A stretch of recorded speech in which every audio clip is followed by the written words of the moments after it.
हमारी लाल की हे तर जय बोलाई तब तक हमने का फैले हो जाए जा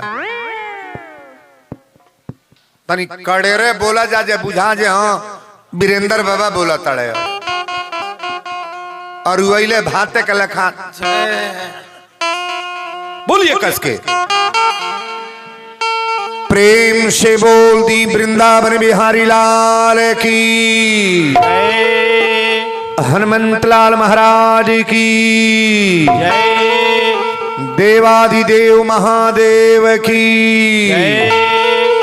यज्ञ भगवान की संत समाज की विद्वत मंडली की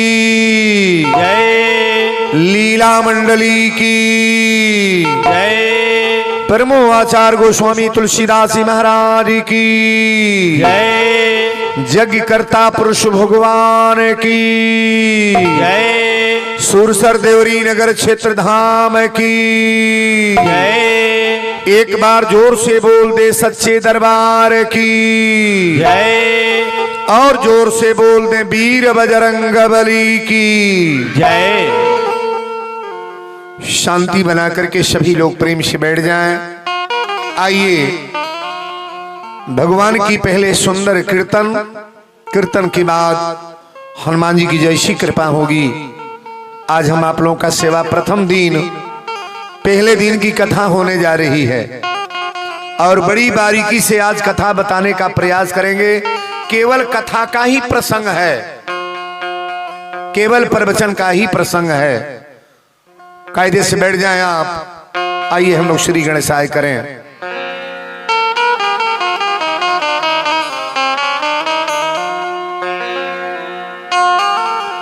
सीता अनुज समेत प्रभो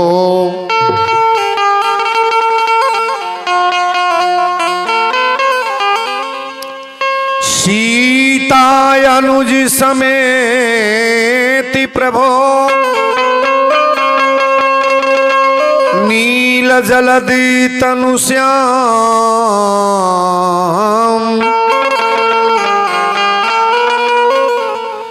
मम ही बसहु निरंतर सगुण रूप श्री राम।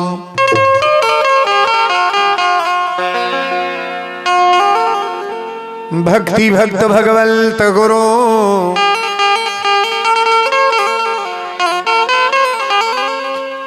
भक्ति भक्त भगवंत गुरु चतुर नाम बपुए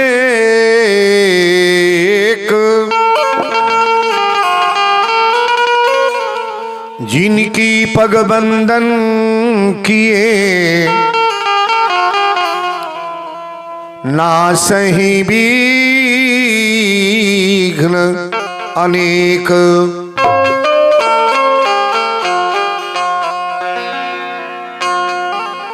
प्रणव पवन कुमार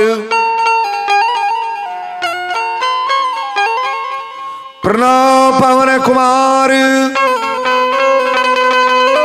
खल बन पावक ज्ञान घना जासु हृदय आगार बस ही राम सर चाप धरा।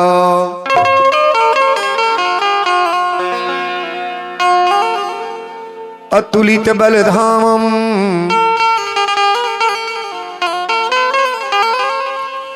अतुलित बलधामम हेम शैलाभदेहम दनुजबन कृशानम ज्ञानीनाम अग्रगण्यम सकल गुण निधानम वानराणाम धीशम रघुपति प्रिय भक्तम बात जातम नमामि। सिया राम मैं सब जग जानी करहूं प्रणाम जोरी जुग पानी। कथा की पंडाल में जो माताएं बहनें हमारे बाबू लोग आ गए हैं, चाहे जौना बिरादरी के लोग बा, वीरेंद्र बाबा एक बार में सभी लोगों को प्रणाम कर रहे हैं। ये रामचरितमानस का सूत्र है। पृथ्वी पर जितने चराचर जीव हैं, पेड़ पौधा, मेढक, मछली, गाय भैंस, हम लोग की भी जोनी, सभी जोनियों को बाबा ने एक बार में प्रणाम किया है। आप सभी लोगों को मेरा प्रणाम। भोजपुरी भाषा में बोला तनी हम सबके गोड़ लागा तनी। तनी अपन अपन हाथ ऊपर उठा लेवे के। हाथ जेकर काम करता ऊपर उठाओ, ताली बज जा बरिया रे। अच्छा त जे जे एक बिगहा पर बैठल बा ओकर कैसे ताली बाजी? तनी औरी नियरे आ जाई जा जे एने ओने बा। हई मंदिर पर आप लोग पीछे शंकर जी के दरबार में एने आगे मुड़ी बा, पीछे राव रहता रे बा। बहुत बड़ा दोष लगेगा। आप लोग यहाँ आइए पंडाल में। मंदिर कंबच के ऊपर जो लोग बैठे हैं आपको बुला रहे हैं, यहाँ आइए। दादा एजू को मर्दनों के सिखाई के बका हो, ई कौने खल के मर्द आइल बालो? कहो चाचा वो जू कथा होता, वो जू आगे हेजू होता है ना। लोग पहले तो उठल बैठल जू बताओ परी, हेजू बैठा होजू उठो है। सुरसर देवरी का बड़ा नाम मैंने सुना था, लेकिन बड़ी सिखावे के परी तो भी बाप हो बाप। तुलसी बाबा रामायण में पापी के परिचय दूगो बतौली। आप जौन कथा सुने जाता नहीं, बड़ी बारीकी से सुनिएगा। पापी के परिचय रामायण में तुलसी बाबा दूगो बतौली। पापी के यहाँ 2-4 गो बेटा पैदा हो सकेले, पापी के यहाँ 2-4 करोड़ रुपया बैंक बैलेंस हो सकेला, पापी के यहाँ ऐश्वर्यो संपत्ति ठाकुर जी दे सकीले। जो रातों दिन मर्डर करता वो घरे मेहरी लइका रुपया पैसा बा, रातों दिन जौन मुर्गा काटता वो घरे बेटा बेटी मेहरी लइका बा, जो रातों दिन गांव में लगावत बजावता, मारी करता, फौदारी करता, मेड़ मुड़ी काटता, ओ का बेटा बेटी रुपया पैसा बा। लेकिन पापी के घरे 2 काम ना हुई। कौन कौन काम? तो सुत दारा धन लक्ष्मी पापिन को भी होय, संत समागम हरि कथा तुलसी दुर्लभ दो। पापी के दरवाजे पर कभी भगवान की कथा नहीं होगी, और पापी के दरवाजे पर कभी संत का दर्शन नहीं होगा। हम लोग बड़े भाग्यशाली हैं कि इतना बड़ा कार्यक्रम हमारे सुरसर देवरी के लोग, कितने महीना से हम लोग इस प्रयास में रहे हैं कि बढ़िया से बढ़िया कथा हो, बढ़िया यज्ञ हो। हाथ उठा ले जा, ताली बजाई बढ़िया ले। तनी एक बात और बताई, कहीं ना लिखल बा कि बेटा नाम सत्य है, रुपया नाम सत्य है, दुकान नाम सत्य है, मकान नाम सत्य है, खेती बाड़ी सत्य है, गहना बिखो सत्य है, बक्सा अलमारी या पेटी सत्य है। कहीं ना का कहल गल बा कि मरेला तो का कहल जाला? का कहल जाला? एक चीज को सत्य बताया गया है, ये सब नकली है। उमा कहो मैं अनुभव अपना, असत्य हरि भजन जगत सब, ये संसार सपना है। एक बात और सुन ले, यहाँ जितने विद्वान आए हैं हमारे बाबू भैया लोग, थोड़ा गौर करिए। जौने बेटा के पैदा कैले बड़ी नकली है कि असली? तन बोलो, असली न कहरे बाबू, नकली। जौनी मर्दे से बियाह और भल बा असली है कि नकली? नकली। जौन मेहरारू आयल बा बियाह के असली है कि नकली? नकली। भाई नकली है कि असली? नकली। माई असली है कि नकली? नकली। पिता नकली है कि असली? नकली। है खेत जौन जोताता ये असली है कि नकली? नकली। पेड़ पौधा अपन बात तो असली है कि नकली? नकली है। जौन गहना बिखो बा घर में ये असली है कि नकली? नकली। जौन रुपया बैंक में जमा बा ये असली है कि नकली? नकली है। जौन देह मिलल बा ये असली है कि नकली? फिर तन के कह दे असली है। जितना के नाव धैली है चाचा, ये जितना आइटम का नाम मैंने रखा है, ये कोई चीज आप लोग लेकर आए हो माई के पेटे में सैलत कुल लेके बेड़ आ जाए बेर कुछ जाई। ई जौने के असली बुझल जाता, केहू के मेहरारू साथे जाई, मर्द साथे जाई, लड़का साथे जाई, खेत साथे जाई, हई हेते हेते बिल्डिंग बनल बा साथे जाई, बैंक में के रुपया साथे जाई, आई देहिया जौन मिल भाई साथे जाई हो। सुरसर देवरी के लोग बोले हड़ाक हड़ाक बोला लोग, एक चीज नहीं जाएगा। जाएगा क्या? पटीदार रिसिया जाए तो कुछ ना बिगड़ी, गांव के लोग रिसियाई तो कुछ ना बिगड़ी, कोटेदार ऋषि हैं तो कुछ ना बिगड़ी, टोला महल्ला ऋषियाई तो कुछ ना बिगड़ी, मौसा मौसी ऋषि हैं तो कुछ ना बिगड़ी। लेकिन परमात्मा नाराज हो जाए तो, भगवान नाराज हो जाए तो कुछ पहुंची कि सब गए, कुली चल गए हो दादा। दुनिया के चक्कर में मत पड़ो आप। ठाकुर जी ने दिया है, बनाओ खाओ बढ़िया है। जो दिन के माया बा तो दिन के तई बाजार में फसले बनी जा, लेकिन हमनी के साथे केहू जाए आए वाला ना बा। अच्छा जौना भगवान की कथा सुने जाता नहीं हो कबो छोड़ब हमनी के? बोलिएगा परमात्मा कभी छोड़ेंगे? मई के पेटे में अली तबो भगवान रहले, बाहर अली तबो बाणे, आ जाई जाई तबो रही हैं, और वो जो से फेर बना के मनई भेजे बा तभी परमात्मा रहेंगे। ये सारा नकली व्यवस्था है, असली तो केवल भगवान है। जोनी भगवान के यज्ञ होके जाता, भगवान के परिक्रमा भइल है, भगवान के कलश यात्रा भइल है, अब भगवान की कथा, अब भगवान की लीला आप लोग देख रहे थे। ये सही है कि गलत है? ये सही है। मनुष्य अपने जीवन में कुछ करता नहीं है, लेकिन ये करने के लिए तो भगवान सब कुछ करा देते हैं। अबे बतौली है कि मान ली इतना दिन कबो जग नाई भइल, जबले मती में नाई अल तबले बिगड़ल रहल, लेकिन अब जग होता तब निमने जगी होई। तनी 2 मिनट पहले भगवान से निवेदन हमने का करे के, जौनी रामायण की कथा वीरेंद्र बाबा बोले जाता है, एक प्रश्न के उत्तर देवा। रामायण का रचना किसने किया है, कोई बता सकते हैं? रामायण को रचने वाले व्यक्ति कौन है? कोई बोलेंगे? अरे केहू तो बोला वाल्मीकि वाला आंसर गलत बा, तुलसियों बाबा के आंसर गलत बा। तुलसी रामायण लिखने वाले व्यक्ति का नाम है। तुलसी रामायण कब लिखे हैं? राम के जन्म के बाद। और वाल्मीकि रामायण कब लिखे हैं? भगवान के जन्म के पहले।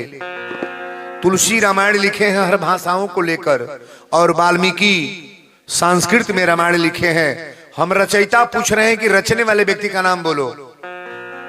अरे हमारे कथवा के सुन ले बगना, अब इनके बुढ़िया बोलत है शंकर जी बाप। बोलो शंकर भगवान की जय। जेकरी दरवाजा पर आप लोग बैठल बनी है कि रामायण रचले बनी। बाबा लिखे हैं कि रची महेश निज, रची महेश निज मानस राखा, अपाय सुसमय शिवासन भाखा। रामचरितमानस के रचना शंकर भगवान किए हैं, रचयिता भोलेनाथ हैं, और लिखने वाले तुलसी बाबा वाल्मीकि जी लिखे हैं। ये वीरेंद्र बाबा जो बता रहे हैं ध्यान दीजिएगा। अब हमने कहा 2 मिनट भगवान की सुंदर पहले कीर्तन गा लें, सभी लोग गाएंगे। जय राम लला जय जनक लली, जय राम लला जय जनक लली, जय राम लला जय जनक लली, जय राम लला जय जनक लली। राम लला जय जनक लली जय राम लला जय जनक लली जय राम लला जय जनक लली जय राम लला जय जनक लली जय राम लला जय जनक लली जय राम लला जय जनक लली जय जय लक्ष्मण बजरंग बली जय जय लक्ष्मण बजरंग बली जय जय लक्ष्मण बजरंग बली मंगल भवन मंगल हारी मंगल भवन मंगल हारी प्रभु सो दशरथ अजीर बिहारी प्रभु दशरथ अजीर बिहारी जो मुख राम नाम नहीं आवा जो मुख राम नाम नहीं आवा सुमुख ब्रह्मा व्यर्थ बनावा सुमुख ब्रह्मा व्यर्थ बनावा कल युग केवल नाम आधारा कल युग केवल नाम आधारा सुमिरी सुमिरी नर उतर ही पारा सुमिरी सुमिरी नर उतरहु पारा जय राम लला जय जनक लली जय राम लला जय जनक लली जय राम लला जय जनक लली उमा कहो मैं अनुभव अपना उमा कहो मैं अनुभव अपना सत्य हरि भजन जगत सब सपना सत्य हरि भजन जगत सब सपना अब मोहे बा भरोसा हनुमंता अब मोहे बा भरोसा हनुमंता बिनु हरि कृपा मिलहि नहीं संता बिनु हरि कृपा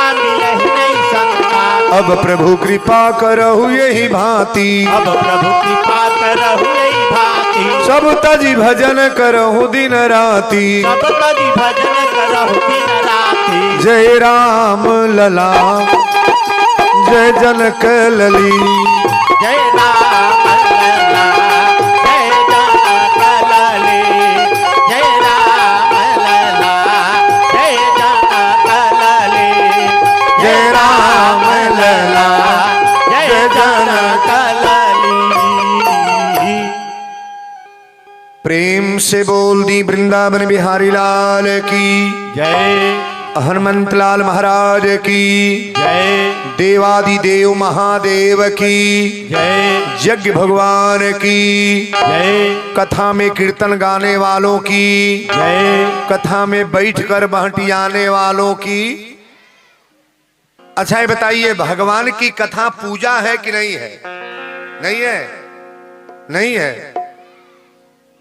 अपनी घर में जितना परेशानी बा यही कथा से दूर हुई।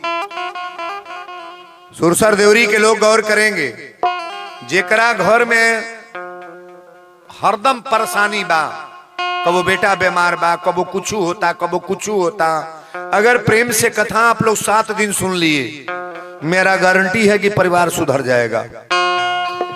हम कथावाचक नहीं है। आप कहीं भी मीडिया वालों से पूछिएगा, पत्रकारों से पूछिएगा और मोबाइल खोल करके देखिएगा कि वीरेंद्र बाबा केवल संस्कार बोलते हैं कि कथा बोलते हैं। संस्कार वही व्यक्ति बोल सकता है जिसके पास अभिमान न हो, घमंड न हो, जो संस्कार में जिनका परिवार हो। हम कोई विदेशी आदमी थोड़ा ना, आपके बगल के रहने वाले हैं।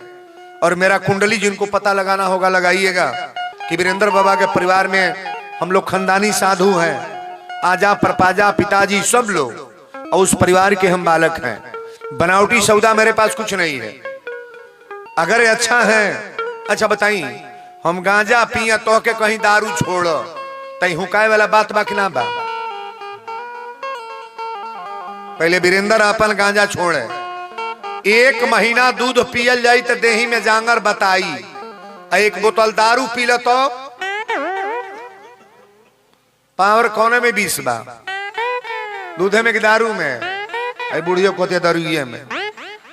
अरे दरुइया 3 घंटा न जगाई संझिया के, सुबेरे उठिए तो बुझाई हथियारी लागल बा, बोल लगल उफर पड़ी। दूधवा पिए वाला हरदम छटकत रही। कोनो लड़का के डॉक्टर मास्टर इंजीनियर बनाओ बा ना तो बड़ा पापड़ बेल जाई तब इंगेज होई, आ चोर बदमाश बनाना है तो सिक्सर थमा दा कोई तो 2 जना के ठोक दे, बिन बमचक बजाई फलाल लड़का बदमाश हो गए। 5 नदिया दही ले लो, सोनबरसा बाजार से बेचत चली आवा, 20 गो गांव घूमो, लिखल होई तबे दही बिकाई। कोनो कोई फाटल बा, कोनो कोई सरियर है, कोनो कोई बसाता, ओकर दही ना बिकाई। अब 500 बोतल दारू लेके सरसों में बैठा तो ओकर गहकी सुरसर देवरी में बा केहू ना, केहू नहीं पियला ना, पूरा गाँव में साधु। बुढ़िया कहती है बाबा ई न पूछी, वीरेंद्र बाबा ये पूछे आइल बानी। अगर केहू पियतो होई ओकर हमार निवेदन बा 9 दिन कतई रौरा दारू मत पियो, और 9 दिन किसी के परिवार में कोई रच बच नहीं होगा। मैं निवेदन कर रहा हूं 9 दिन अपने घर में बच्चों को कह देना कि अंडा कबाब ये सब खाना पीना नहीं है। अगर ये सब खाओगे पियोगे जग में आओगे तो सबसे पहले तुम्हारा ही बर्बाद होगा। बड़े भाग्य से जग हो रही है और भगवान की जग में शांति बना करके कथा सुनने का प्रयास करो कि वीरेंद्र बाबा बोल क्या गए। बोलो सच्चे दरबार की जय। मंजुल जी मुक्तक लिखले हैं कि अनपढ़ गंवार के अखबार बुरा लागेला, अनपढ़ गंवार के अखबार बुरा लागेला, आ जेब होखे खाली त बाजार बुरा लागेला। विधवा मेहरारू के सिंगार बुरा लागेला, आन्हरन के दुआरी पर इनार बुरा लागेला। भादों में कोदो के कसार बुरा लागेला, आ बिना तेले के अचार बुरा लागेला। कहेले वीरेंद्र व्यास प्रभु की भजन बिन ये मानुष के जीवन बेकार बुरा लागेला। बाबू तनी ताली बजा दे परियार। आज कथा में हम रउरा के ले चलतनी। एक बात गौर करिएगा, रामायण का रामचरितमानस का पहला श्लोक और पहली चौपाई, सीरियल कथा को बोलेंगे हम, इधर उधर नहीं। आज हम सीरियल चौपाई सीरियल कथा को लगाने का प्रयास करेंगे। करा पहले 1 मिनट और हाथ उठा लें, ताली बजा, हथवा उठाओ बा। अब हे तर सुन लो, आज पहला दिन ही ट्रेनिंग दिया तानी। जैसे मान ला वीरेंद्र बाबा कहता है बजाव, तब 20 जने बजावत है या 2 जने वही में बहटियावत है, तो जे बजावत है ओकरी देही पर के मलेच्छ भागी, अब भागी के केकरे ऊपर चढ़ी जे हे तर बैठल बा। नहीं बुझाई? उठावा हाथ, तो उठावा हथवा, बिठाओ ताली गड़गड़ा के बा। कि गोविंद मेरो है, गोपाल मेरो है, श्री बांके बिहारी नंदलाल मेरो है। उठा करके ताली बजाना है। गोविंद मेरो है, गोपाल मेरो है, गोविंद मेरो है, गोपाल मेरो है, गोविंद मेरो है, गोपाल मेरो है। श्री बांके बिहारी नंदलाल मेरो है, श्री बांके बिहारी नंदलाल मेरो है, श्री बांके बिहारी नंदलाल मेरो है। गोविंद मेरो है, गोपाल मेरो है, गोविंद मेरो है, गोपाल मेरो है, गोविंद मेरो है, गोपाल मेरो है। श्री राधा रमण गिरधारी गिरधारी श्याम बनवारी श्री राधा रमण गिरधारी गिरधारी श्याम बनवारी श्री राधा रमन गिरधारी गिरधारी श्याम बनवारी। गोविंद मेरो है गोपाल मेरो है गोविंद मेरो है गोपाल मेरो है गोविंद मेरो है गोपाल मेरो है। श्री बांके बिहारी नंदलाल मेरो है श्री बांके बिहारी नंदलाल मेरो है श्री बांके बिहारी नंदलाल मेरो है। जय जय।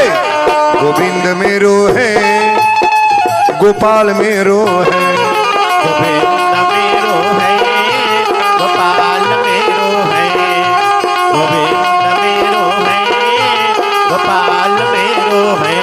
श्री बांके बिहारी नंदलाल मेरो है श्री बांके बिहारी नंदलाल मेरो है श्री बांके बिहारी नंदलाल मेरो है। गोविंद मेरो है गोपाल मेरो है गोविंद मेरो है गोपाल मेरो है गोविंद मेरो है गोपाल मेरो। श्री बांके बिहारी नंदलाल मेरो है। बोल दी संवरिया सरकार की जय। देखी रामचरितमानस की कथा 4 गो वक्ता 4 गो श्रोता। तुलसी बाबा जब रामायण लिखली तो पहले बैठ करके 80 घाट पर गंगा मैया को बनारस में इन्होंने सुनाया और दूसरी कथा श्री याज्ञवल्क्य जी महाराज भरद्वाज जी को कथा सुना रहे हैं और तीसरी कथा भगवान शंकर जी माता पार्वती को सुना रहे हैं और चौथी कथा श्री कागभूषुंड जी महाराज गरुड़ को सुना रहे हैं। ये 4 घाट है और मानस की पोथी में खोलने जा रहा हूं। तुलसी ने वंदना तो तरह तरह का वंदना, पेड़ पौधा को वंदना, पागलों को वंदना, संतों का वंदना, विद्वानों का वंदना, गरीब अमीर सभी लोगों को वंदना हमारे बाबा ने किया है।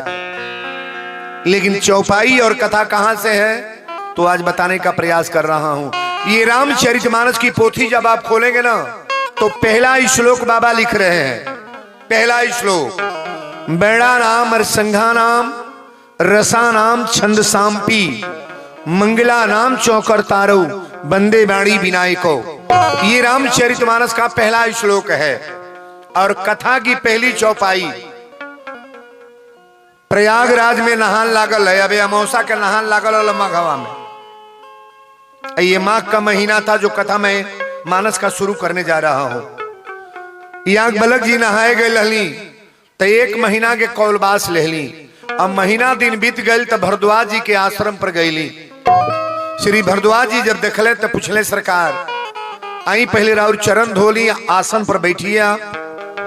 तो याज्ञवल्क्य जी महाराज आसन पर बैठे जर जलपान कैला के बाद श्री भरद्वाज जी महाराज प्रश्न कर रहे हैं। क्या पहली चौपाई में बोलने जा रहा हूं। तालीम लोग गाने बजाने वाले लोग भी गौर करेंगे और जो हमारे श्रोता हैं वो भी तो समझ ही रहे हैं। कथा यहीं से प्रारंभ है कि राम कमल मैं पूछा हूं तो ही कहिए बुझाई कृपा निधि मोही।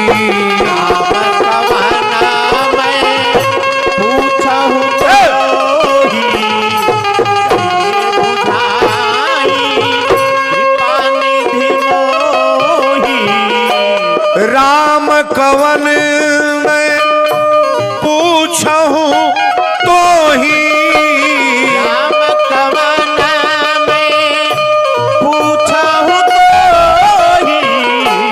कहिए बुझाई कृपा निधि मोही कृपा निधि मोही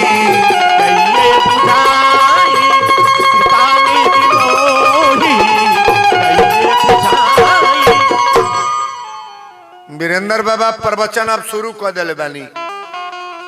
भरद्वाज जी महाराज याक बलग जी से पूछ रहे हैं कि राम कवन मैं पूछूं तो ही आ कहिए बुझाई कृपा निधि मोही।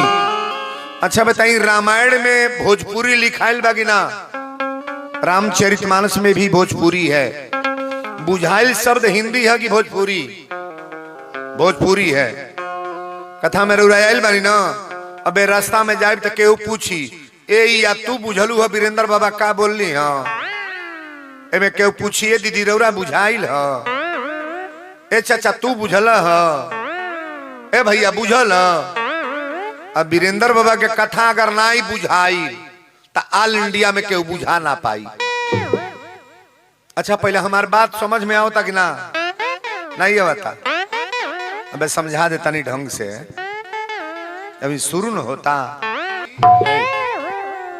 भरद्वाज जी महाराज पूछले कि राम कवन मैं पूछूं तो ही आ कहिए बुझाई कृपा निधि मोही। एक राम अवधेश कुमारा आ तिनकर चरित विदित संसारा। ये मानस का सूत्र और मानस की चौपाई और मानस की कथा यहीं से प्रारंभ है। ये कहले कि सरकार राम कौन है, आप बताने का प्रयास करें। राम कौन मैं पूछूं तो ही आ कहिए बुझाई कृपा निधि मोही। एक राम अवधेश कुमारा तिनकर चरित विदित संसारा। ये राम कौन है बताने का प्रयास करें आप। जैसे मान ली हमसे पूछी कि राउर नाम का हो, हम कहीं हम गोरखपुर से आ रहे हैं, तो राउर प्रश्न सही बा, उत्तर हमारा गलत होता कि ना? उत्तर गलत होता। हमको बताना चाहिए कि मेरा नाम वीरेंद्र है। आप पूछने कि राम कौन है, राम के नाम पूछले कि राम कौन है, दशरथ के पुत्र राम है कि घटघट के राम है, ये राम कौन है बताने का प्रयास करो आप। एक बेर राम के नाम लेबे ना कैले, केकर कथा शुरू कर दिले। पहले रामायण में केकर कथा भइल बा? शंकर जी की आकि राम जी के? नहीं बोलो। पहले शंकर जी के प्रवचन बा कि राम जी के? पहले शंकर जी के प्रवचन बा जेकर दुआर है। ध्यान से सुनना, शंकर जी की कथा अगर समझ में आ जाएगी तो राम की कथा आप समझ जाओगे। अगर शिव कथा समझ में नहीं आई तो राम कथा समझना बड़ा मुश्किल हो जाएगा। बाबा लिखे हैं कि जहां पर कृपा न करही पुरारी, सोन पावे मुनि भक्ति हमारी। शिव द्रोही ममदास कहावा। शंकर जी को जब मान जाओगे तो राम जी समझ में आ जाएंगे। बोलो शंकर भगवान की जय। कहले कि राम कौन मैं पूछूं तो ही। एक बार राम का नाम इन्होंने लेबे नहीं किया। कौन कथा शुरू कर दिले?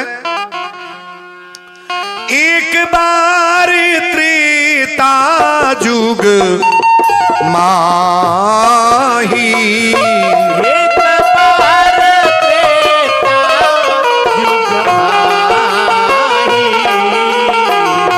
एक बार त्रेता जुग माही। शंभु गए कुंभज ऋषि पाही।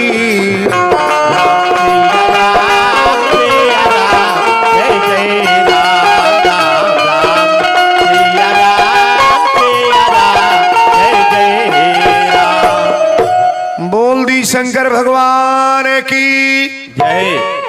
कथा वीरेंद्र बाबा शुरू कर दिल बानी, तन गौर कर। एक बार, बार बार नहीं, एक बार त्रेता जुग माही, शंभु गए कुंभज ऋषि पाही। भगवान शंकर जी अपनी मेहरारू के कथा सुनावे लेके जाता नहीं। पहले कथे के बात बा, सजी रामायण के रचले बा शंकर भगवान। आज शंकर भगवान कथा सुने दूसरे के लग जाता नहीं। सुरसर देवरी में कोई जन ऐसा हो जे कहिया जौन वीरेंद्र बाबा बोलता तो हम जानते बानी। शंकर जी तो सजी रमणवा चले बनी, तब वो कथा सुने जाता नहीं। कथा में आकर बैठने का प्रयास करो कि बाबा क्या बोल गए। एक बार त्रेता युग माही शंभु गए कुंभज ऋषि पाही। भगवान शंकर जी अपनी मेहरारू के कथा लेके सुनावे जाता नहीं। शंकर जी के मेहरारू के नाम, शंकर जी के औरत का नाम, अब इन्हें पार्वती रटबू लोगों। कथवा सुने पार्वती गईली, पुरुष वर्ग के लोग बोले कथा सुने के जाता। हाँ, बड़ी अच्छी बात। कथा सुनने के लिए सती जा रही हैं। कथा पहले समझने का प्रयास करो आप। शंकर जी की पहली मेहरारू का नाम क्या है? सती। ध्यान से सुनिएगा। शंकर जी के दूसरा बियाह जब होल बतो पार्वती मिलल बड़ी।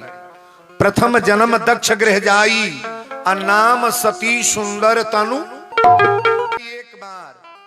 एक बार त्रेता युग माही शंभु गए कुंभज ऋषि पाही। भगवान शंकर जी अपनी अर्धांगिनी के कथा सुनावे लेके चलली। बड़ा जेकर तकदीर तेज होला ते अपनी मर्दे के साथे कथा सुने आई। नसीब वाला देखा, कौनो धाम में पति के साथ जाई जाई ना तो ई बुझ लगे हमार तकदीर बड़ा ऊंचा बा। आज वर्तमान में मेहरारू मर्दे में पटरी रहत नाई बा। अगर वो मलछऊ बाबा धाम गोले तो मेहरारू ना जाई। वो गोले वीरेंद्र के कथा सुने तो आज मेहरारू ना जाई, आज तो ही जा। लेकिन कथा में दोनों जनी के आयल जरूरी बा। 7-8 दिन कथा दोपहर में होई, 1 बजे से 3:30 बजे ले सजी काम धाम छोड़ के आ 2-2.5 घंटा के टाइम लेके दोनों जने बैठो। अगर विचार हम बदल न दें तो कहला कि बाबा रुरा फराडे बोलल लली। शंकर जी अपनी सती के लेके कथा सुनावे गईली। एक बार त्रेता युग माही शंभु गए कुंभज ऋषि पाही। शंकर जी लेके गईली त अगवे बैठली। भोलेनाथ रामायण रचले बानी, शंकर जी के सारा व्यवस्था हो। शंकर जी गईली त कथा में भुइया बैठली की कुर्सी पर। बोला आगे ऊपर, यही के मारे है उतरली है, ऊपर न बैठे। कथा के विद्वान के श्रोता के नीचे बैठो। कथा आज बता दी हम, रोज रोज बतिया नहीं बोलो। कभी भी आओ तो जमीन पर। कथा कहां बैठ के सुने चाहिए? जैसे मंदिर पर बैठा वालो है जो नीचे, बहुत दोष लगता है। भगवान की कथा पहले सुनने का तरीका बना लो। 15 मिलरामपुर चौराहा पर कितने बार आप लोग गए हैं? सब लोग नीचे बैठते हैं कि नहीं बैठते हैं? अब ऊंचे स्थान लेकर बैठो तो कथा का कोई मतलब नहीं रह जाएगा। बोलो शंकर भगवान की। शंकर जी सती के लेके गईली त अगवे बैठवली। तुलसी बाबा लिखले कि संघ सती जब जननी भवानी, अपूजहि मुनि अखिलेश्वर जानी। दोनों जनी के लेके बैठला तक कुंभज ऋषि जी देखला कि हमरा भोलेनाथ असंग सती जगजननी, संसार के माता है सती। शंकर जी की औरत का नाम सती, शंकर की औरत का नाम पार्वती, शंकर की औरत का नाम गौरी, शंकर की औरत का नाम गिरिजा, शंकर की औरत का नाम अंबिका और शंकर जी की औरत का नाम दुर्गा। ये सब केकर में हरारू हलो? हमारे भोलेनाथ की। तुलसी बाबा लिखल है संग सती जग जननी भवानी।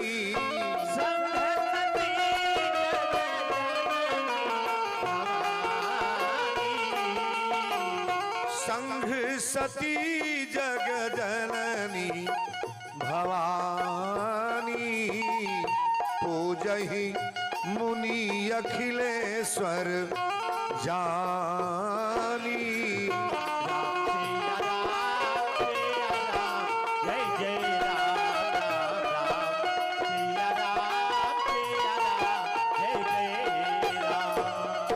शंकर जी जब अपना अर्धांगिनी के लेके बैठली, जे कथा वाचक बा कुंभज ऋषि जी दोनों हाथ जोड़ के प्रणाम कैली। शंकरो जी के प्रणाम कैले, माता सती के भी गोड़ लगले। अब दोनों जन एक साथे बात सब तो गोड़ लगली। संघ सती जग जननी भवानी, अब पूजा ही मुनि अखिलेश्वर जानी जे ही प्रणाम कैले तो सती कथा सुनल बन। पहले रौरा ई बताई ई कथा रौरा के बर्बाद करी या आबाद करी, दोनों काम करी। ई कथा दोनों काम करी। कथा में जे आइल बा अगर प्रेम से जे सुनता ई कथा रौरा के आबाद कदी, जितना बिगड़ल बा सब बन जाई। आ कथा अगर प्रेम से ना सुनली तो पहले अपन शरीर बर्बाद हुई। ये शरीर बर्बाद मैं मानस में दिखाने जा रहा हूं। सती गई बड़ी चला प्रवचन हो गई, सती कली हो गई, शंकर जी कले हो ना गई पूरा हो गई। सती तो बुझली नहीं का कहले है पूरा। शंकर जी यह कहले इतना अगर आके लेइयो अली आइबो कैलू बैठबो कैलू आ कथा ना सुनो। शंकर जी कहले चला पूरा हो गए। सती कली पूरा हो गई, लेकिन साधु बाबा उघारे सुतल है लिंगोटी पहिर के, तनी बोली है लिंगोटी पहिर के सुतल है। राजा घोड़ा पर सवार होके अइले आ साधु बाबा कांपत रहे जाड़न, अपन 5000 के चादरा उड़ा दिले। आ साधु बाबा के जब उड़ौला तो साधु बाबा कहले जियत रहे राजा यही तरह करत रहो। जब चादरवा उड़ौला तो साधु आशीर्वाद दिले जियत रह राजा यही तरह करत रहो। ई तो उड़ा के चल गईले, 4 गो चोर अइले। चोरवा कहे रे सधुइया काहे कितना बढ़िया उड़ौले बा, अभी लेके लगला सो भागे। साधु बाबा कहले दू बात नहीं बोलब। राजा उड़ौला तो उन्हों के कहले जियत रह राजा यही तरह करत रहो। आ चोरवा लेके भागे लगले एगो का कहला जियत रहे बाबू यही तरह करत रह लोग। त के श्राप हो गल, के आशीर्वाद। चोरवन के श्राप भइल के आशीर्वाद।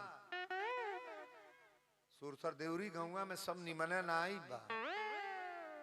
एहू में कोई गो होइया जगिया होता ना, कई गो होई है पैसा दी 200 रुपया चंदा पूरा गांव का हिसाब ले अकेल। हाँ जगिया बड़ा बीरा कुचले पर तैयार भइल हो, टंगरी फोड़ के खींचे वाला लोग गाँवों में बा। कई गो कहत हो कमैले के धंधा लगावले बड़ा कुल। हमारा हम पढ़ाई पढ़त न बानी, सुंदर काम होके तो सुंदर बात करना चाहिए। भगवान का जगी का जो निंदा करेगा, पूजा का निंदा करेगा, साधु का निंदा करेगा, कथा का निंदा करेगा, लीला का निंदा करेगा, उसका तो बर्बाद वैसे ही हो जाएगा। महाराज बोलो शंकर भगवान की। शंकर जी कहले चला कथा हो गई। सती बुझली नहीं कि कथवा नहीं सुन ली है तो वह बतियाई कहता है। जब लेके चलने तो तुलसी बाबा लिखली मुनि सन विदा मांगी त्रिपुरारी।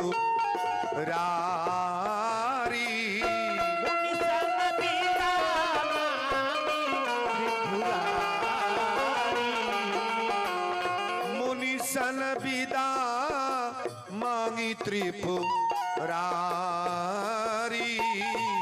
चले संघले दक्ष कुमारी।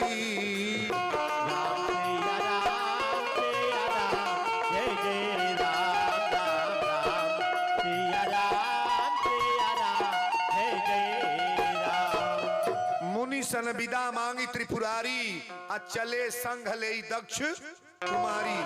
सती के लेके शंकर जी जाता नहीं, कथा नहीं सुनली। अब आकाश मार्ग से चलल बड़े वही टाइम में शंकर जी सोचा तनी कि भगवान का अवतार अयोध्या में हो गया है, अगर परमात्मा मिल जाए तो प्रणाम पाती हो जाता। वही टाइम में सीता के रावण चुरा के ले गए है।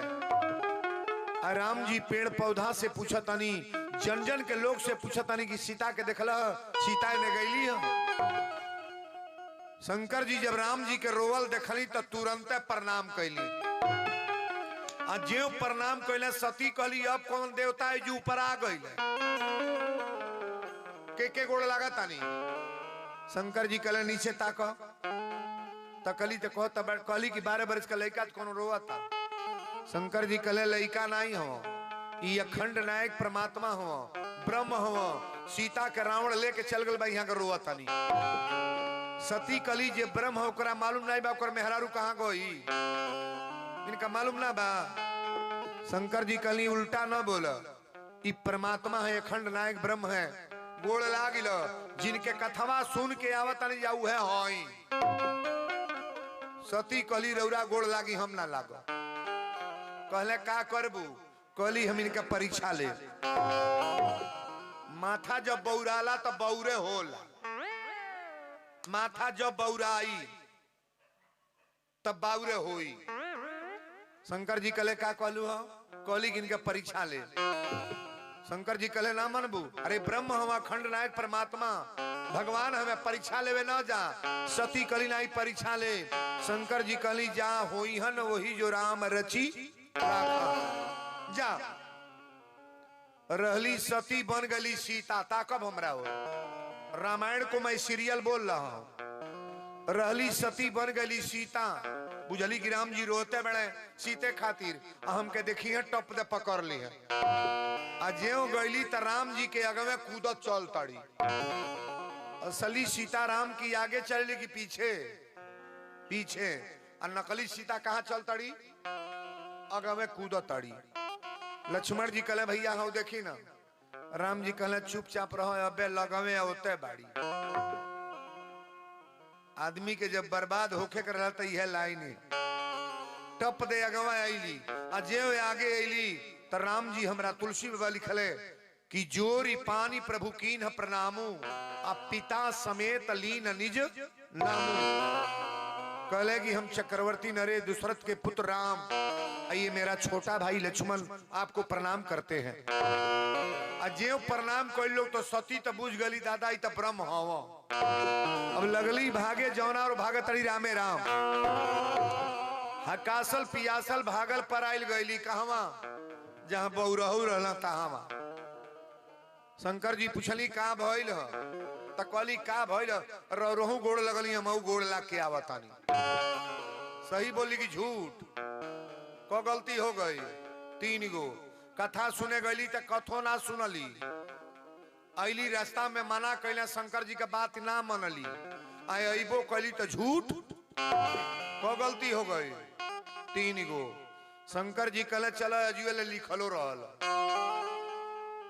हमनी के बनावत बड़ा टाइम लागी, अब बिगड़ले में परमात्मा चाहेंगे तो 2 मिनट में बिगाड़ देंगे, सारे खेल को खराब कर देंगे, पूरा खेल। शंकर जी कली का भइल, कली कुछ ना भइल, हम गोड़ ला के आवतानी। शंकर जी जब ध्यान में देखले तो देखता ना उतर माता कहली हुआ।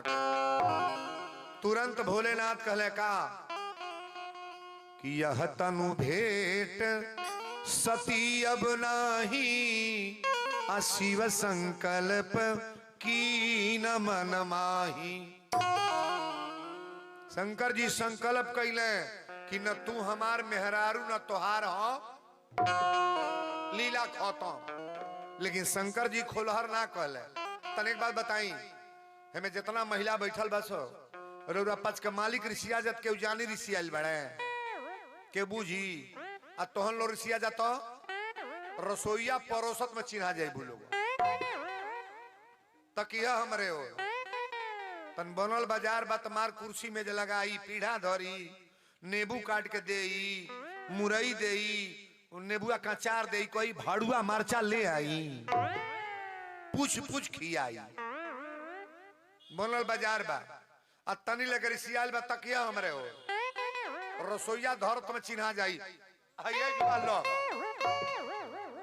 लखा फिर पूछे नहीं आई। शंकर जी नाराज हो गए, ताकब हमरा हो।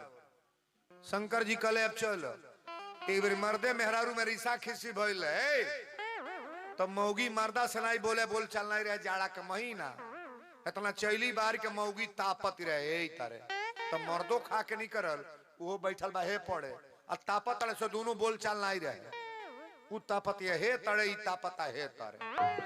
जब बोल चाल के का ताक तो कौआ लोग तबले एगो चुईनी छटक के कर धोती सुन गए लागो, लुतुही छटक के मर्दा के धोती है बड़ा चालू जाती है, जब धोती सुन गया लागल तो हे तर तकलस आ धोती सुनगल देखल तो कॉलेज बोल चाल है यानी के कैसे कहीं एरो रोजोरता हो जू जाके खड़ा होकर गई कल चल इनसे बोलब तनाई लेकिन बता दी मौगी कलश केहू के धोती जरे हमरा का लेवे देवे बा केहू के धोती जरे हमरा का लेवे देवे बा केहू के धोती जरे आ धोतिया मर्दे पहिर ले बा टप दे रगड़ के बुतौलस आ कच्छ दे मेहरारू के गोड़े पर गिर गई कलश ले आज से कान पकड़ तनी कबरू सियाई बिना कौल पार्टी बोलल पहले होई कि होई हमार पार्टी बड़ी थेथर पार्टी हो मेहरारू कौन ऋषि आई तो बोले जाई बोलो शंकर भगवान की कथा तन ध्यान से सुनो शंकर जी कहले अब चल सती के लेके गईले कैलाश पर्वत पर समाधि ले ले शंकर जी के समाधि लग गई बोलो शंकर भगवान की भाई बौरहू बौरा जा तो बौरा दी है कि नहीं गांव में नहीं बौरा दी है जे के चाहिए तुरंत माथा फेर लोगवा बुझ नहीं पावेला कोई जना कहले बा मंदिर पर कुछ होके हमरा का करे के बा नहीं लोग कह देला चंदा दिहल तो पारे नहीं खे लागत अब एक कथा के केहू कह दे कि गांव में कथा होको हम नहीं जाए तो कर नुकसान होगी फायदा तुरंत नुकसान होगा रिएक्शन करेगा कथा का मतलब 9 प्रकार के भक्ति में तुलसी बाबा लिखले बनी कि प्रथम भक्ति संतन कर संगा और दूजे रतिमम कथा प्रसंगा अगर प्रेम से कथा सुन रहे हो तो जीवन तो संवारिये देंगे महाराज इसमें कोई दो राय नहीं है बोलो शंकर भगवान की जय शंकर जी लेके गईले कैलाश पर्वत पर समाधि ले ले समाधि लगौले तो 87,000 बरस तक लेना सती हथवा जोर जोर निवेदन कर तड़ी हाथ जोर जोर कि भोलेनाथ रुआ कबले ताको 87,000 वर्ष के बाद शंकर जी तकली तुलसी बाबा लिखली कि राम नाम जब सुमिरन लागे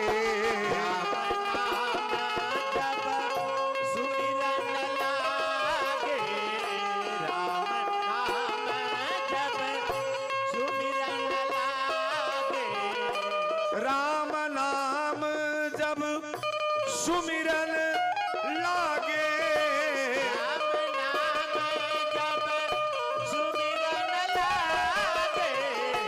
जानी सती जगतपति जागे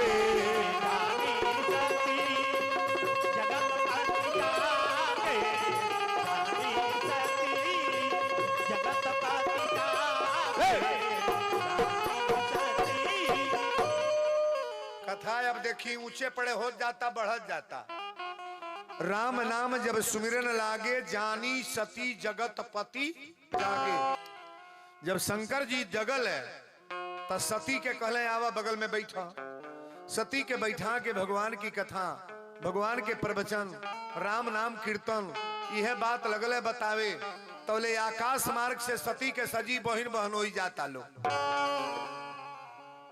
सब जाता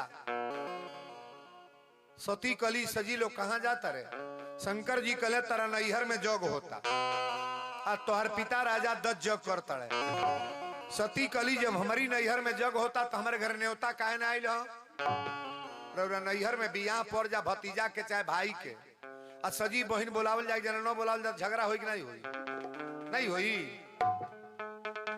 कुल्ही बाजार हो जाए बियाहवे के दिनवा राजा दक्ष के कई बेटी रहली सबके घर न्योता गइल है लेकिन ये ओरिजिनल बेटी जो सती बाड़ी शंकर जी से बिहल बाड़ी इनके घर न्योता ना गइल है शंकर जी से पूछली कि स्वामी न्योता काहे ना आई रहो शंकर जी कहले एगो गलती भइल बा ब्रह्मा जी सभा के अध्यक्ष बनल रहे तोरा पिता के राजा दक्ष के सब लोग ओजू गइल है सब लोग तोरा पिता के प्रणाम कइल हम गइल रहली तोरी पिता के प्रणाम ना कइली नाराज बाणे वही कारण हमारे घर न्योता ना आइल बा सती कली न्योता ना आइल बा तो हमारे नैहर के जाई कि ना शंकर जी कहले जब न्योता ना आइल बा तो हम तो यह कब केहू ना जाई अच्छा बताई नैहर में बिना बोलौलो जाल जाते इज्जत होई, मौसिया ने बिना बोलल जाते इज्जत होई, सखी की यहाँ पहुना की यहाँ बिना बोलौले जाते इज्जत होई। हेजू बिना बोलौले आवा तो बेइज्जत हो जाई। केहू हिम्मत नहीं का कोई दे कि काहे आइल बड़ा कहावा है के को बपौती ना आई हो। है मंदिर पूरा इलाका के हो, जग पूरा इलाका के, खाली सुरसर देवरी के ना है, 100 गांव के जग है। जहां जहां ले आवाज वीरेंद्र बाबा के चल जा, लोग जान जा कि बाबा आइल बानी। केहू आवे, जितना गांव के लोग की इज्जत बा उतना सबके इज्जत बाजू। और कमेटी के लोगों से एक निवेदन करेंगे, जितने लोग आ रहे हैं आप सम्मान से बैठाने का, प्रसाद देने का, जल पिलाने का वादा करो, किसी प्रकार की कोई कमी यहां ना हो। बात हमारी अच्छी है कि नहीं है? शंकर जी का मंदिर भाई में डोमिन पूजा कर सकल कि ना करी? चमारे के परिवार के केहू पूजा ना करी और तेली नहीं करी हो, खाली मातावा लोग खतरे बनावल बा मंदिर है। भगवान का दरबार में बंटवारा नहीं है और ये जगह सार्वजनिक जगह है। देखिए आप जहां भी जाएं, अयोध्या, प्रयाग, मथुरा, वृंदावन कहीं जाएं, तो जो मंदिर एगो हरिजन के लिए खुला है वैसे सबके लिए है महाराज। प्रसाद चली ना, भंडारा बनी है, बड़े बड़े बर्तन में बनी, और जो सब बैठी, चमार, लोहार, पासी, तेली, मियाँ, बाबा सब एक साथ बैठ के खाई। जग में सब भेदभाव नहीं है और भगवान का जग सबका जग है। ये धूप भइल बा तो पूरा धरती पर भइल बा कि ना? आगे खाली एक जने घरे घाम भइल बा। भगवान की नजर दो तरह का नहीं है। सती कली हमारी नैहर से जग न्योता काहे ना आइल बा? शंकर जी कहले तोहार पिता नाराज बड़े, न्योता ना भेज बड़े। सती कहली की बताई केहू जाई कि ना? शंकर जी कहले जब न्योता ना आइल बा तो हम तो कहब केहू ना जाई। सती कहली जाई भी चाहे ना जाए, हम ता नैहर जाई। सती के मान गल चाहत रहे कि ना? मर्द मना करता तो मेहरारू को माने चाहेंगे ना मनली। नैहरे गईली है, नैहर गईली, सजी बहन बोलावल बड़ी।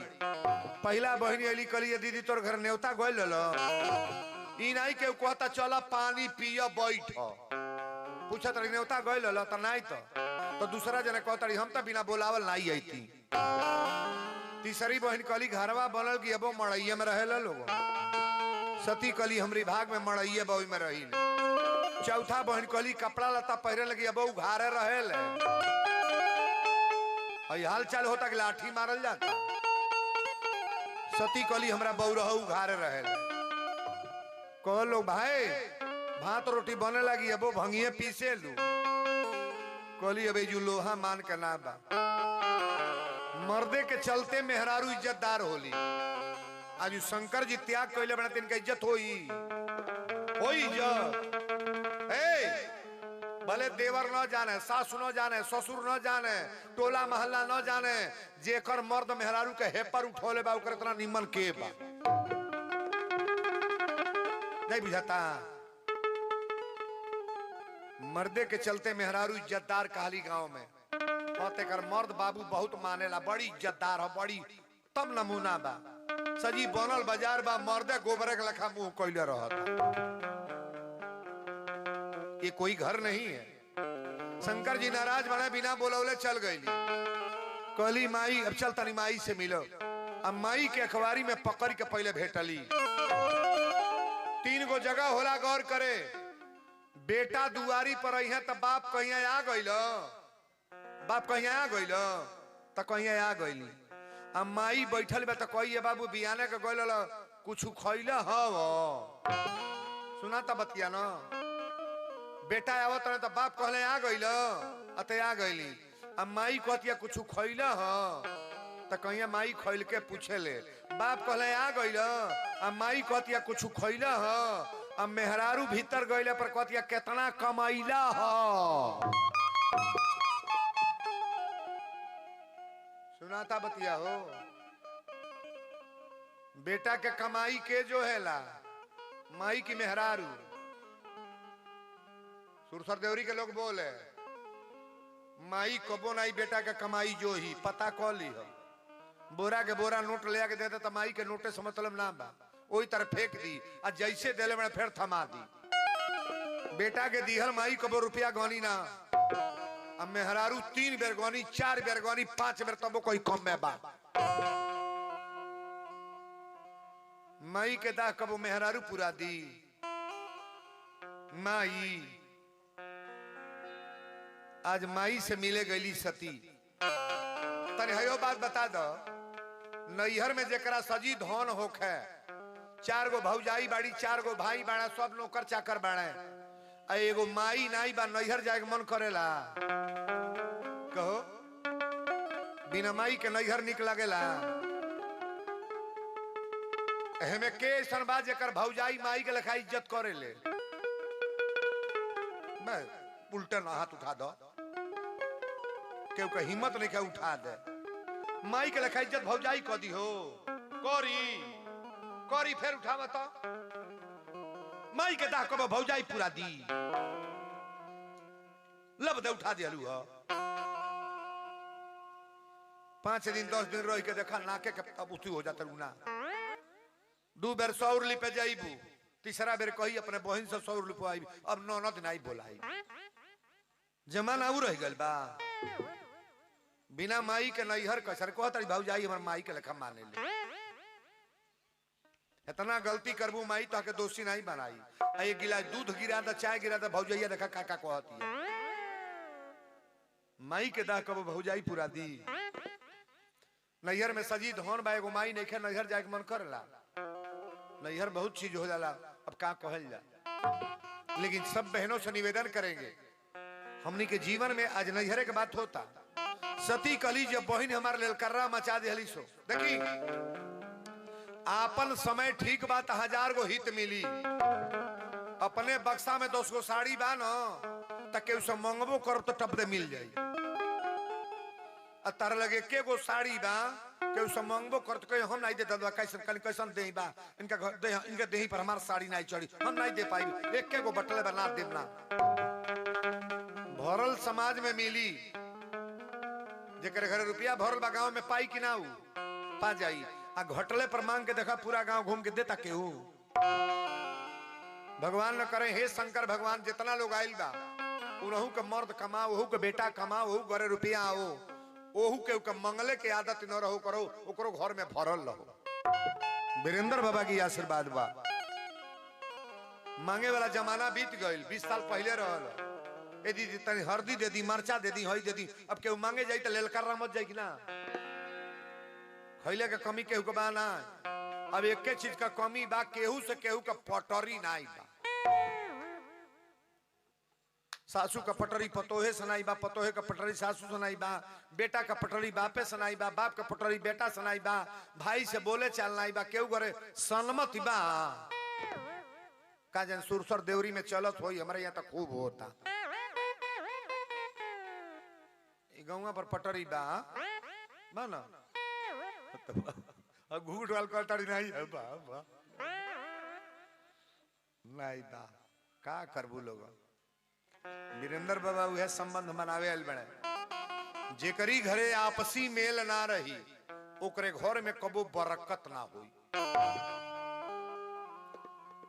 देवर सास ससुर भसुर एक साथे खाता नहीं जा, चटनी रोटी बनल बा ऊ निक बा, आ की पूरी पुलाव मशरूम पनीर बनल बा, पापड़ छनाइल बा, आ सांझी के सजी सामान फेंका गई। लट्टा कूटन होता केहू खाई लाई, सब ओई तरह सुतल बा। चटनिया निक बा की पुड़िया पोलौआ ना बोलो।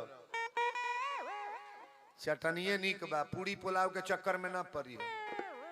तारा तकदीर में बा नून रोटी खा के रहल जाई। घर में अगर कलह ना बा न तो एके लुगा फींच के 2 दिन पहिर ले, कोनो झंझट नहीं बा। लेकिन सजी भरल होके आ रातों दिन कटाकट बाजत होके तो घर घर ना हो। बोलो सच्चे दरबार की जय। सती नैहर में गइल बड़ी, माई के अखबारी पकड़ के 1 घंटा भेटली। कहली कि माई पिताजी का बताओ कहाँ बाड़े। कहली कि जगशाला में हवन करतना चल जा। मैं रामचरितमानस से बोल रहा हूँ, कहीं अलग के कथा नहीं है। और जब जगशाला में गईली तो देखा तड़ी शंकर जी के बेदी बनले ना बा। जो जगशाला बनल बरोरी है ना, इसमें मेन बेदी भोलेनाथ का होगा। गेटवा पर जो ढूकब ते एगो बेदी बा, शंकर जी की मेन बेदी है। और वो जग में मेन बेदी ना रह, कहीं न दीख शंकर कर भागा, शंकर जी के बेदी ना रह। सती के ते आत्मा में पहलवे कष्ट हो गई। अगवा जाके कहली पिताजी प्रणाम।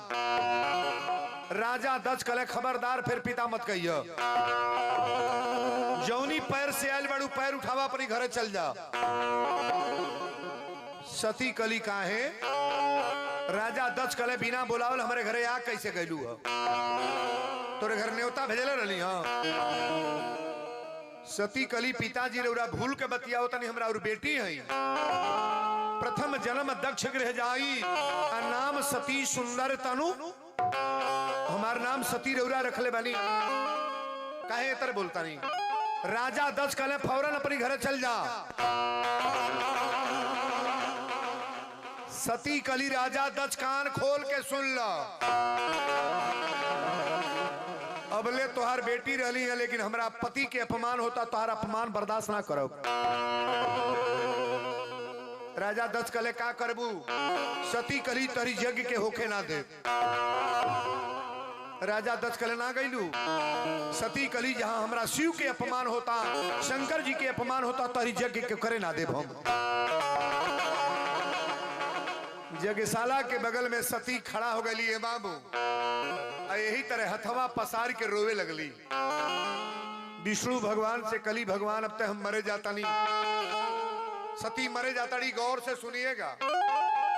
अब तक मरे जाता नहीं, लेकिन मर गईला के बाद फिर दोबारा जन्म ले तो भोलेनाथ के शरण में भक्ति प्रदान होखो। हथवा जोड़ के सती अब मरे जाता नहीं। यज्ञशाला के बगल में तुलसी बाबा लिखली, मरती सती हरि सन बर मागा।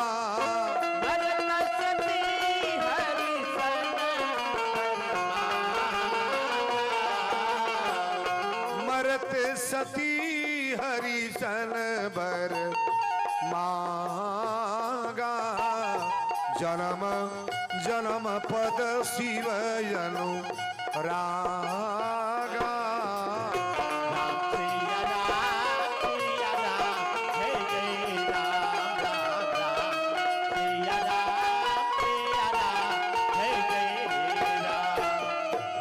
मरत सती हरिशन बरमागा, आ जन्म जन्म पद शिव यनु। सती मर गई है बाबू। आ जब सती मर गई तो शंकर जी अपन जटा धरती पर पटकले। अब वीरभद्र तैयार हो गए। सबसे बदमाश गण शंकर जी के वीरभद्र। घमासान लड़ाई शुरू हो गई, कई हजार लोग के मार के गिरा दिले। शंकर जी के त्रिशूल गई, प्रजापति राजा दक्ष के गर्दन कट गई। सती के पिता के गर्दन कट गई। ताकब आ जब गर्दन कट गई तो भोलेनाथ पहुंचल बड़ी हो समाज में। सती के मरल लाश गटई में बांध ले। एक बात गौर करिएगा, ये रामचरितमानस का मैटर नहीं है जो बीच में मैं बोलने जा रहा हूं। शिव पुराण पढ़िएगा, शिव पुराण। ये मानस का चीज नहीं है जो बीच में थोड़ा सा मरल लाश जब लेके चलल बड़ी, रामायण में नहीं लिखा गया है, लेकिन शिव पुराण में ये चीज है। सती के मरल लाश कटई में बांध ले। और शंकर जी जब लेके चले लगली तब विष्णु भगवान सुदर्शन चक्र उठा ले। सुदर्शन चक्र उठा के एक बेर नचौले। सती के शरीर 51 टुकड़ा धरती पर गिर गई। सिद्ध पीठ दुर्गा का अवतार माना गया है। कथा सुनिएगा। सती के शरीर जब 51 टुकड़ा गिरल तो सिद्ध पीठ दुर्गा के अवतार। आज जब सती मर गईली तो शंकर जी कले अब धरती पर ताकब ना। जब से सती जाई तनु त्यागा, तब से शिव मन भयउ विरागा। भगवान शंकर जी बैराग ले ले।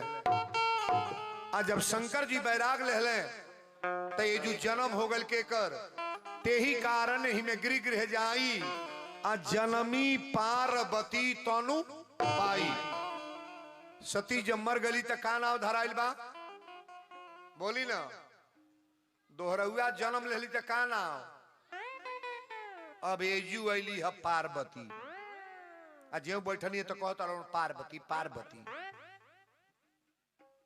शंकर जी के बियाहवा पार्वती से न हुई बड़ा लंबा कथा न बा अब जहे न तहे कूद कूद के नहीं बोलेंगे सीरियल कथा शंकर जी सीताराम शंकर जी जब समाधि ले लें तब पृथ्वी पर तारका नाम के राक्षस तैयार हो गए।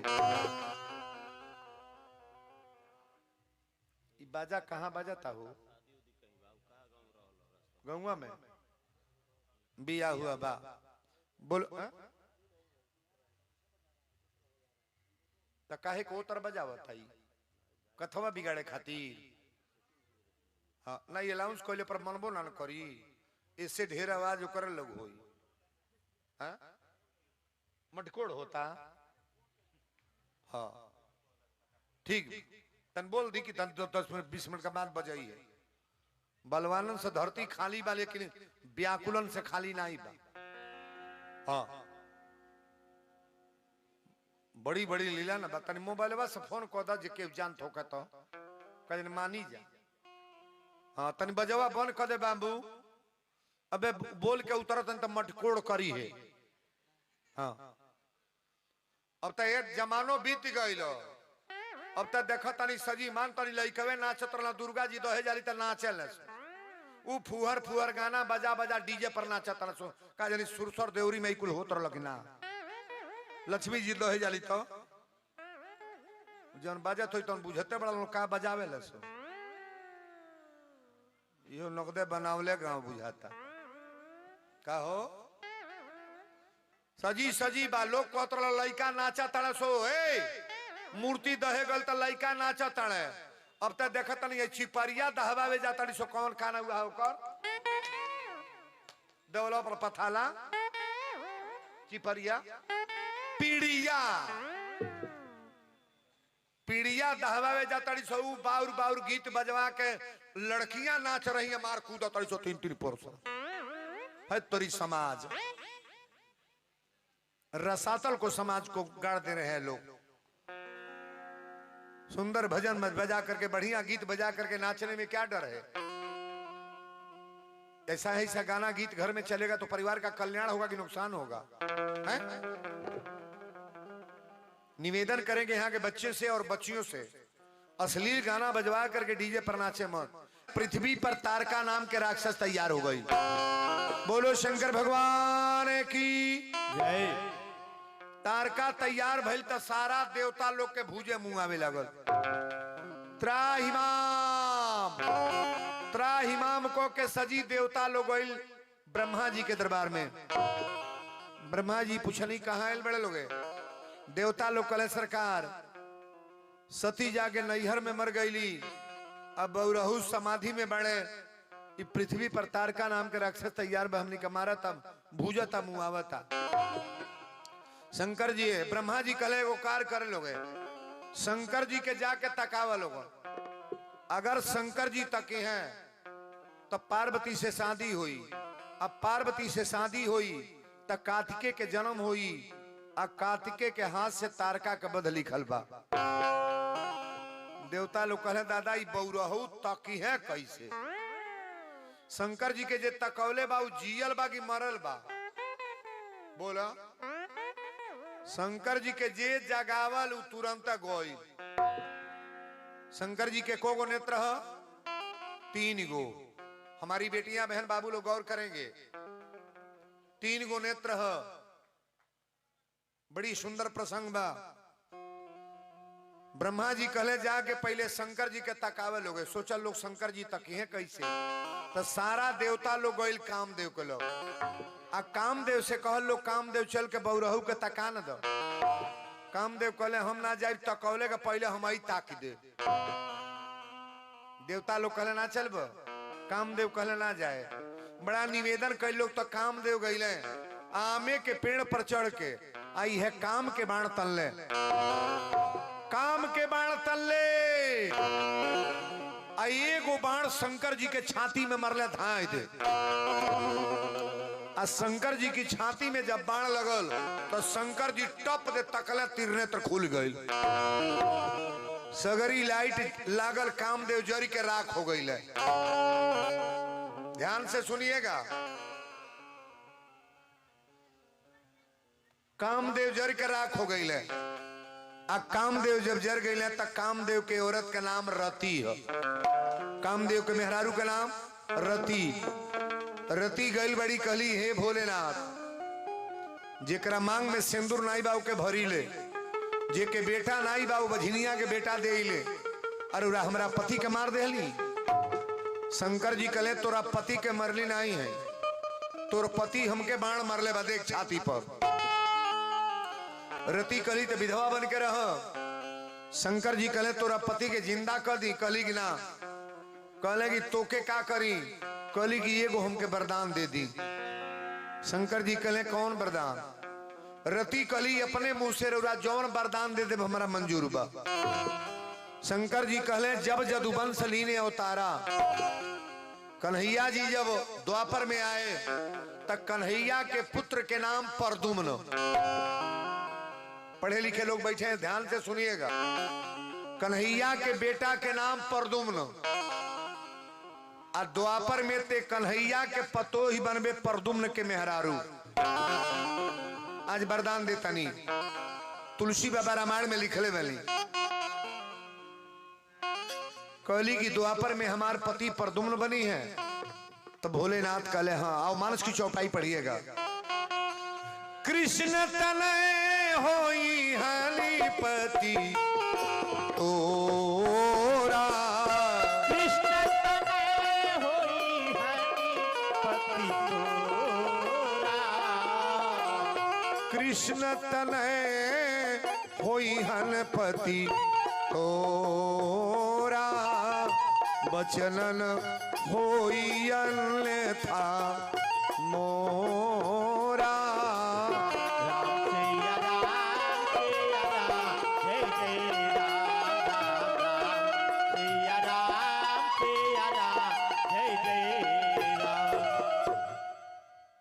कहली कि हमार पति द्वापर में भगवान कृष्ण के पुत्र हुई हैं परदुम्न। बड़ा ध्यान से सुनिएगा कथा की लाइन। कृष्ण तनय होई हन पति तोरा, अब बचन होई अन्यथा मोरा। कन्हैया के पतो ही बनबे द्वापर में। कहली ठीक बा, हमके तो वरदान दे देली, लेकिन हमरा पति के। शंकर जी कहले, आज के बाद तोरा पति के शरीर ना हुई। यहाँ जितने पढ़े लिखे लोग हैं समझने का प्रयास करना आप। त्रेता की बाद काम की शरीर नहीं होगी। शंकर जी ने कहा, आज त्रेता के बाद द्वापर, द्वापर के बाद कलयुग, आज के बाद कामदेव की शरीर नहीं होगी। रति कली तब कैसे रही है। शंकर जी ने कहा, कामदेव की शरीर नहीं होगी, लेकिन ये पृथ्वी जब तक रहेगी, आसमान जब तक रहेगा, काम का नाम नहीं मिटेगा। सबके अंदर कामना होगा। हम लोग के अंदर कामना है कि नहीं है। सबके अंदर कामना है, लेकिन काम की कोई शरीर नहीं है। ये भगवान शंकर जी ने कहा, आज के बाद काम की कोई शरीर नहीं होगी, लेकिन कामना सबके अंदर होगा। तुम्हारे पति का नाम कभी मिटने वाला नहीं है। रति के वरदान दे देले। देवता लोग के देखले तो पूछली, कहाँ आइल बनी छे। देवता लोग कहले, तनी बारात करे के मन कइले बा। शंकर जी कहली, केकर बियाह बा। देवता लोग कहले, राउर लगन चरचराइल बा। ले जा, पहले दिन की कथा है। अब ये कथा को हम आगे बढ़ाएंगे नहीं। सूचना कमेटी के लोग सुन लें, कल का व्यवस्था है, इसमें थोड़ा पुआल उवाल डाल देंगे, पुआल उवाल। और कल ये पंडाल आधे आध पर बनेगा। पुरुष वर्ग के लोग एक साइड